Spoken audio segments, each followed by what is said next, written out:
Hello, I'm Papa Biceps. You're watching the Thorin YouTube channel. And remember, don't fuck with Papito. If you enjoy these videos and you don't want to have to worry about some cretins on Reddit downvoting it so you don't see it on your timeline, etc., why not click the little notification bell down below so that you get notified when the shit comes out? Pretty simple, innit? Now, Blair, the Indian analyst for CSGO on Twitter, came up with an interesting narrative where he was trying to set up the match from the IEM Beijing final between Na'Vi and Vitality, which obviously ended up being a banger. And he was trying to describe it as being like, obviously it's a battle of Simple versus ZywOo, like the two best players in the game, the two big like stats players that everyone wants to see. So he was trying to come up with a little narrative to make it sexier. So he basically phrased it as like, it's the Undertaker versus the game, and then he put question mark. The premise being that Simple is obviously the Undertaker from the Super Stitten movies, and then in the case of ZywOo, doesn't have a nickname, does he? So he was trying to invent one for him. And by the way, the premise he came up with of calling him the game, take off the fucking question mark, mate. It's fire. Because think about it. He is the game because he is famously born on the day that CS was released for retail. It had already existed as a beta game already previously, but as the first day you could actually buy it is when ZywOo was actually born. So he is the game in a sense. He's also an amazing player, obviously. It's also a sick name, let's be real, because Triple H already had that name in the WWE. It's one of the coolest names there. It had that ball of fucking Lemmy, what do you call it, entrance music, didn't it? So I think this name should stick. I think it works so well, not least, by the way, since ZywOo also has the quality that Neo had in 1.6, where from pretty much the first time you saw them internationally, they're just so well-rounded, polished, like way too good under pressure. It's like they were born to play the game. That's why I always thought Neo's name was fucking perfect. He was the one. It's like he was just born in the matrix of CS and was just godlike at it. ZywOo has that quality, right? So in terms of having nicknames or taglines that go along and summarize a player, Korean esports was legendary for this, particularly in StarCraft. The most famous Korean pro gamer of all time, until Faker, was Boxer.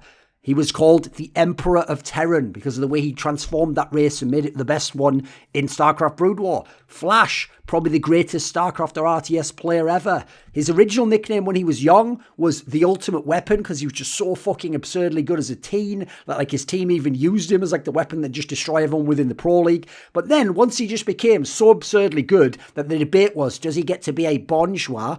Then what happened was they actually just gave him the nickname when he just was in the 6 finals in 1 year, won 4 of them, won the World Cyber Games, won Pro League, won MVP. They just gave him the nickname God because the idea was he even transcended the bonjours. Let's not even have that discussion anymore. It's just him alone. Savior, one of the all-time great players in StarCraft Brood War, a guy who was a chess master, and his whole thing was about like drawing you into attacks or making it look like he was weak, but then he'd spring an ambush on you that would then pincer you here so he could attack you on the flank. And so he'd be down in supply, but he'd find a way to beat you anyway or outgame the build that you had.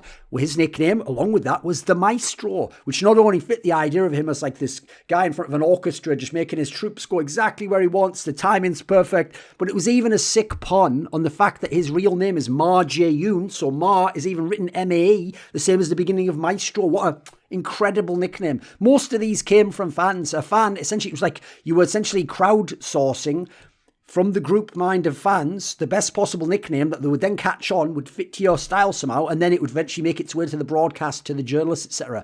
I will say, even Koreans somewhat fell off in this regard, because in League of Legends, there weren't really many, and there aren't many that are that famous, especially in Korean League of Legends. Like, that whole thing about Faker is the unkillable demon king. You always know when someone's either a hack, like they just don't know the game, there's some whack piece of shit from a media company, or they're just like too new, and they've heard that, and they don't know that historically that wasn't his nickname. Because that, as far as I remember, I think that comes from the video they made at Season 3 Worlds, where, or maybe it was All-Stars the next year, where it was basically players like, I think it was maybe even Cool from the LPL, from OMG, who was saying like he's like an unkillable demon king. But that was because when you take Chinese as a language and you translate it into English, one of the interesting things about it is it often comes off as this very poetic language. I mean, even the way they describe their country, like what they call the kingdom between heaven and earth, all that shit, like it just has a poetic nature to it when you translate it into English. So that wasn't actually like a big nickname he had. It's just, it sounded so crazy, like the unkillable demon king. That does sound like something from one of those movies where it's like all the, I can't remember what they call them now. The ones where it's sort of like their equivalent. Instead of the Wild West, they have that period where it's all like swords and fucking demons and the Monkey King or whatever, all that shit, that time period of the Wuxia or something they call it. It almost evokes memories of that. Now, there was the one of the Immortal Score when he wasn't a jungler. He was actually an AD carry for KT Rolster Bullets or KTB. Now, that, as far as I know, wasn't even made up by the Korean broadcasting. That was made up by Monty and Dor, because famously there was a stat where he just like died the least or had games where he didn't die. He was an AD carry. There was also... that was mainly it, quite frankly. The other ones aren't even worth really referencing, despite there being so many legendary Korean players over the years. So what else is this? Where are the other nicknames? Like, where's the nickname for the Shy? Where's Rookie's nickname? Where's Smeb's nickname? Where the fuck's Uzi Eye's nickname? Like, I'm sure in the Chinese scene, some of them have them. Some of them have some angles, but they haven't ever become ubiquitous in the game. They haven't become super, super famous. I think it's actually a lost art, this style of coming up with nicknames and taglines. We barely have any in CS, to bring it back to the original point. Like, okay, for Stewie, we have the Smoke Criminal. That's a pretty good one when you think of his style of play. Screams was a classic. The Headshot Machine, that's an awesome one. Dorsey's the X squad is already veering into like the silly entertainment side of WWE. Like, that guy was an amazing player in the early days of CSGO, but his name's just a silly angle that obviously he's anything but a sex god. But look, he's got the swagger and he looks silly, so we're going to like make it a joke where obviously it's inverted that he clearly isn't, but let's pretend that you like, yeah, okay, that's all right for the memes. Like, Pasha Biceps is similar. Like, it doesn't really describe much about his style of play. Simple, The Undertaker, I think, is all right in the respect of what The Undertaker was in WWE, but it's not that good overall. Like, you notice most of them are kind of jokey and not that serious. So, in my opinion, the reason you want these nicknames, you want these taglines, especially because it's things that obviously broadcast media can use, even the player themselves to build up their image, is it evokes more than just their name does, or just watching them does, or saying it's a world champion or the best player. It can encapsulate something about their character, about their playing style, ideally. One of the things I loved about all those Brood War ones is they tied into the style of play and the strengths they had as a player. Like, when I Love Over at one point was called like the Cheetah Terran, because he would just seemingly already be behind in terms of the micro and in fights, and then he'd have like a secret base he'd proxied somewhere and he'd out macro you completely. Like, what the fuck is it? Is this guy cheating? Like, how did he do that? There's also, let's be real, when you have these angles, if you have like the game for ZywOo, or you have the Smoke Criminal for Stewie, it sets up easy integration for the creatives in the scene. You can use artistic license and art elements and themes when you then make art around the person. You include them on a broadcast. You make merchandise. I think the merchandising angle is mad underutilized. It's already a super underutilized aspect anyway, because most teams still just make merch that's either like a shit lifestyle brand, like a wannabe, like fucking 100 Thieves, or they just do it like, oh, here's the new Man United kit for this year, and here's our Fnatic kit, which is sort of the exact same but slightly changed. It's a slight off color of it. They don't really go fully into the angle that they can have all these unique aspects. Like, bring in talented community artists. Some of the people I work with, have them make super unique drawings and stuff and make that the artwork that people would want to buy. How people don't just 24/7 spam that, like Nicholas Schwassar, or whatever his name is, the guy I use on Twitter, the guy who did a lot of the StarCraft, WCS, BlizzCon type stuff, with like incredible level artists. The guy who does my current Twitter profile, if you go and look on Twitter. He also did like the art for that video, the hype video for Flashpoint 1, where it was the one with the bomb and all that, and starting with Sonic, etc. Like, this guy's unbelievably good, and he would make that art so high level, and he's available to be hired for reasonable rates. Like, I think the fact that the monetization portion of the pie, how much is made in esports, in terms of in actual merchandising, is so small, is actually, it's an indictment of how little creativity, how little vision a lot of the people in esports have in that regard. They just copy other fields and then wonder why they aren't as big. So I want to bring this shit back. I want us to work on nicknames. And if they become good enough and they catch on, let's all use them. Let's make them baller. It's what I've done in the past, but you just might not realize it. Maybe I should do a proper piece of work one time that introduces them this way, but I'll give you some of them. For Simple, the one I always pushed from about 2017, 2016 onwards was, he's the prodigy.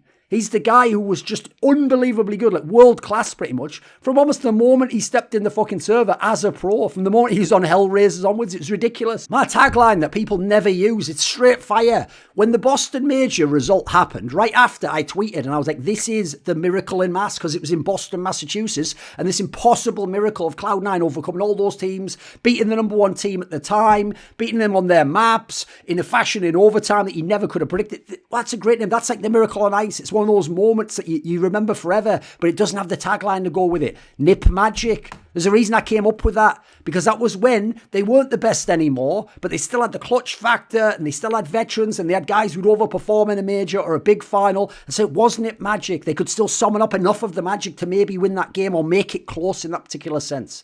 When I did my article about Shocks years and years ago, I just summarised it because this has been the way Shocks' career has been. He's so talented that in the past, when he was a bit of a fuck up or a party boy, or he didn't want to work as hard individually, the logic was this: with other people, you got to change.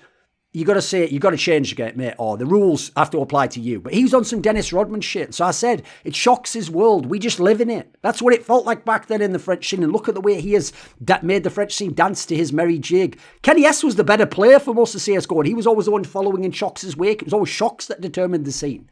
When Astralis had their era, I wanted it to be called not just the Astralis era, like all the other eras. Why don't we call it the Age of Astralis? That would have been sick. Problem is, I shot my load too early on that one by trying to call it that after when they were about to win Star Series, which would have made the 2017 lineup potentially have an era. And so because I kind of blew it then and then people forgot about it, I didn't push it hard enough. It just dissipated and people just call it the Astralis era.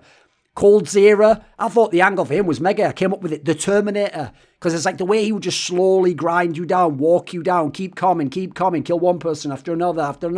It's like the Terminator. You couldn't stop him. It was terrifying to opposing opposition. Similarly, in his later years, I call him the Master. Because in my opinion, he's one of the few players where his skill set isn't the greatest in the game, but he has mastered the game. What aspect is he bad at? His all-around game is fucking on. One of the most complete players to ever play CS.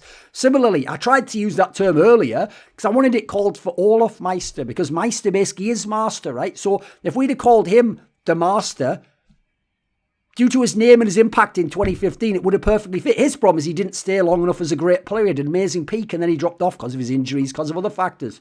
For Elige, I obviously pushed the angle that he's NA's chosen one. And by the way, that's aged like a motherfucker. Look how that guy's been in the years since. But did people pick it up? Nah, some people did, some people didn't. For NIP, I had this one I gave to ESL years ago in a little one of those like hype trailers for like an ESL Cologne, but they never pushed it enough. I gave ESL half these fucking ideas. I used to suggest them. Their producers just like look past me and go, yeah, well, you can't really do that right now. Or the others just didn't give a fuck. They thought, listen, you just stay in your role. You're just a piece of cattle. You're just cattle. You just go and stand there. You just say your little lines. The break will play, and then that's all we need. You pay him his fee. Get the fuck out. Like they didn't care to engage with the creatives in the scene. That's why they don't have shit like we're doing at Flashpoint now. Or they have some shit fake simulacrum of it that doesn't really capture the same essence. I wanted NIP to be called the First Family. During all those years where they had the same 4 players from the original 87 and 0 lineup, and then they would keep replacing the 5th player, I thought, listen, they're not the best team anymore. They're probably never going to be again. They're not even champions most of the time. So why don't we call those first 4 the First Family, as though it was like royalty, like they have that special status in our scene, and what a great way we could talk about them when we invite them to events, etc., not just keep referencing stuff from fucking 5 years ago.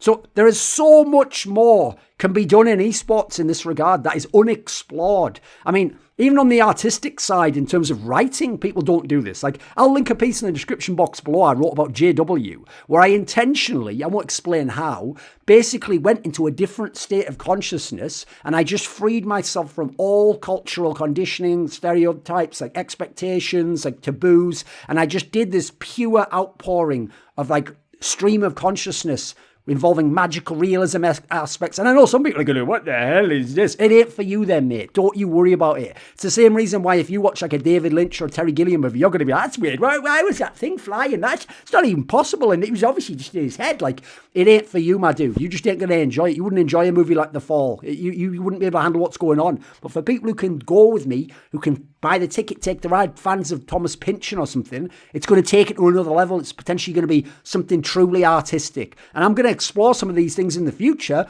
You'll just have to wait and see where. This video was kindly supported by Pronogo, Mohammed, Alabdul, Razzaq, Dean Tanglis, James Pederson, VatriSam, ErikHillestad, Andreas Kroknes, Hades, Zoomba Gaming, JDubs, Tobias Bernasconi, and Alexander Rao. Special thanks, as always, goes out to Jerky's Minion. Would you like to suggest a topic or a guest for one of my upcoming episodes? Maybe you want to ask more of those questions in that video AMA I do each month. Do you want teasers? Find out who the next guests are for my shows. Well, maybe you even want to take part in one of those crazy donated discussions where we go all over the place. If any of these perks appeal to you, or you want to support the channel, put your money where your mouth is and join the Scrolluminati today at the Patreon link in the description box below.